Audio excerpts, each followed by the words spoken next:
मित्रांनो, देशाची राजधानी दिल्ली सध्या राजकीय आणि सामाजिक संघर्षाचा एका मोठा केंद्रबिंदू बनली आहे। केंद्रीय शिक्षण मंत्री धर्मेंद्र प्रधान यांनी आपल्या पदाचा तातडीने राजीनामा द्यावा या एकाच मुख्य मागणीसाठी दिल्लीच्या रस्त्यांवर सुरू असलेल्या आंदोलनाला आता अभूतपूर्व धार चढली।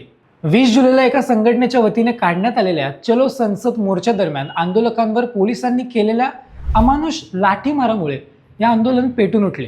काही तरुण आंदोलकांना थेट रक्तबंबाळ होईपर्यंत मारहाण झाली आणि या घटनेचे व्हिडिओ सोशल मीडियावर पसरताच संपूर्ण देशातून या आंदोलनाला प्रचंड पाठिंबा मिळाला। याच गोंधळात 21 जुलै रोजी लोकसभेतील विरोधी पक्ष नेते राहुल गांधी, खासदार प्रियंका गांधी आणि वरिष्ठ नेत्यांनीही थेट पंतप्रधान यांच्या निवासाकडे मोर्चा वळवत जोरदार निदर्शने केली। यानंतर पोलिसांनी राहुल आणि प्रियंका गांधींना ताब्यात घेतले। तब्बल 3.5 तासांच्या नाट्यमय घडामोडीनंतर त्यांची सुटका झाली। पण खरा थरार तेव्हा घडला जेव्हा प्रियंका गांधींना ताब्यात घेतल्याचे समजता स्वतः सोनिया गांधी थेट पोलीस ठाण्यात पोहोचले। तर दुसरीकडे जंतर मंतरवर आंदोलकांना पाठिंबा देण्यासाठी शिवसेना पक्षप्रमुख उद्धव ठाकरे स्वतः पोहोचले। नमस्कार, मी रोनक सरनोबत, तुम्ही पाहताय अनफिल्टर्ड महाराष्ट्र।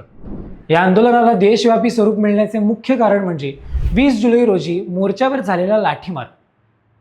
परीक्षांमधील गोंधळाविरोधात शांततेत संसद भवनकडे जाणाऱ्या तरुणांवर पोलिसांनी पाण्याचे फवारे, अश्रुधूर आणि थेट लाठ्या चालवल्या।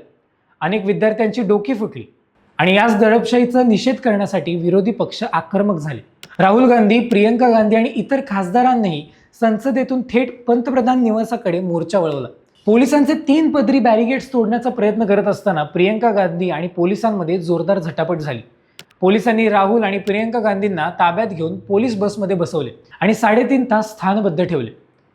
आपल्या मुलाला आणि मुलीला पोलिसांनी ताब्यात घेतल्याची माहिती मिळताच सोनिया गांधी स्वतः गाडी काढून थेट पोलीस ठाण्यात दाखल झाल्या। सोनिया गांधींच्या आगमनाने पोलीस आणि प्रशासनाची प्रचंड पळापळ झाली। 3.5 तासानंतर सुटका झाल्यानंतर राहुल गांधी आणि प्रियंका गांधी थेट जंतर मंतरच्या दिशेने रवाना झाले। दरम्यान महाराष्ट्रातील मोठे नेते उद्धव ठाकरे हे सुद्धा जंतर मंतरवर आंदोलक विद्यार्थ्यांच्या मंचावर पोहोचले। उद्धव ठाकरे यांनी सरकारवर निशाणा साधताना म्हटले की ज्या देशात विद्यार्थ्यांच्या रक्ताने रस्ते लाल होतात आणि शिक्षणाचा बाजार मांडला जातो त्या देशाचे भविष्य धोक्यात असते। हे सरकार तरुणांच्या डोक्यावर लाठ्या मारून त्यांचा आवाज दाबू नाही शकत। राहुल गांधींनी सुटकेनंतर पत्रकारांशी बोलताना सरकारसमोर 3 अत्यंत स्पष्ट मागण्या ठेवल्या। पहिली मागणी म्हणजे परीक्षामधील गोंधळ आणि लाठीमाराची नैतिक जबाबदारी स्वीकारून शिक्षण मंत्र्याची हकलपट्टी करण्यात यावी। दुसरी मागणी म्हणजे शांततेत आंदोलन करणाऱ्या विद्यार्थ्यांना मारहाण करणाऱ्या पोलीस अधिकाऱ्यांवर तात्काळ निलंबनाची कारवाई व्हावी। आणि तिसरी मागणी म्हणजे परीक्षा पद्धतीत पारदर्शकता आणण्यासाठी आणि पीडित विद्यार्थ्यांना न्याय देण्यासाठी संसदेत तातडीने विशेष चर्चा घडवून आणावी। देशभरात होत असलेल्या राजीनाम्याचा प्रचंड दबावानंतर, जंतर मंतरवरील गोंधळानंतर अखेर केंद्रीय शिक्षण मंत्री धर्मेंद्र प्रधान यांनी आपले मौन सोडले। धर्मेंद्र प्रधान यांनी पत्रकारांशी बोलताना सांगितले की सरकार विद्यार्थ्यांच्या प्रत्येक शंकेचे निरसन करण्यास तयार। परीक्षांमधील गोंधळाबाबत आम्ही उच्चस्तरीय चौकशी समिती स्थापन केली, परंतु विरोधी पक्ष विद्यार्थ्यांच्या भविष्याच्या राजकीय फायद्यासाठी वापर करत आहे। माझ्या राजीनाम्याने जर परीक्षा पद्धतीतील अडचणी सुटणार असतील तर मी 1 मिनिटात राजीनामा देईन, पण विरोधक केवळ अफवा पसरून देशात गोंधळ माजवत आहेत। आम्ही दोषींवर कडक कारवाई करू, पण दबावाला बळी पडून कोणताही राजकीय निर्णय घेणार नाही। धर्मेंद्र प्रधान यांच्या वक्तव्यामुळे आंदोलकांचा संताप कमी होण्याऐवजी जास्तच वाढला। चौकशीच्या नावाखाली सरकार वेळ काढूपणा करत आहे असा आरोप विरोधी पक्षांनी केलाय। दिल्लीतील हे राजकीय नाट्य आता एका अत्यंत महत्त्वाच्या टप्प्यावर आले।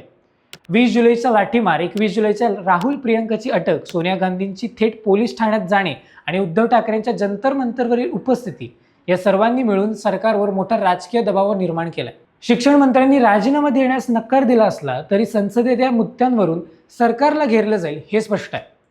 आता सरकार संसदेत कोणती भूमिका घेतं, आंदोलक विद्यार्थी मागे हटतात की आंदोलन अधिक आक्रमक करतात, याकडे संपूर्ण देशाचे लक्ष आहे। तुम्हाला काय वाटते? केंद्रीय शिक्षण मंत्री धर्मेंद्र प्रधान यांनी राजीनामा दिला पाहिजे का? तुमची मते आम्हाला कमेंट्समध्ये नक्की कळवा। व्हिडिओ आवडला असल्यास लाईक, शेअर, कमेंट नक्की करा आणि चॅनलला सबस्क्राईब करायला विसरू नका। भेटूया पुढच्या व्हिडिओमध्ये। धन्यवाद।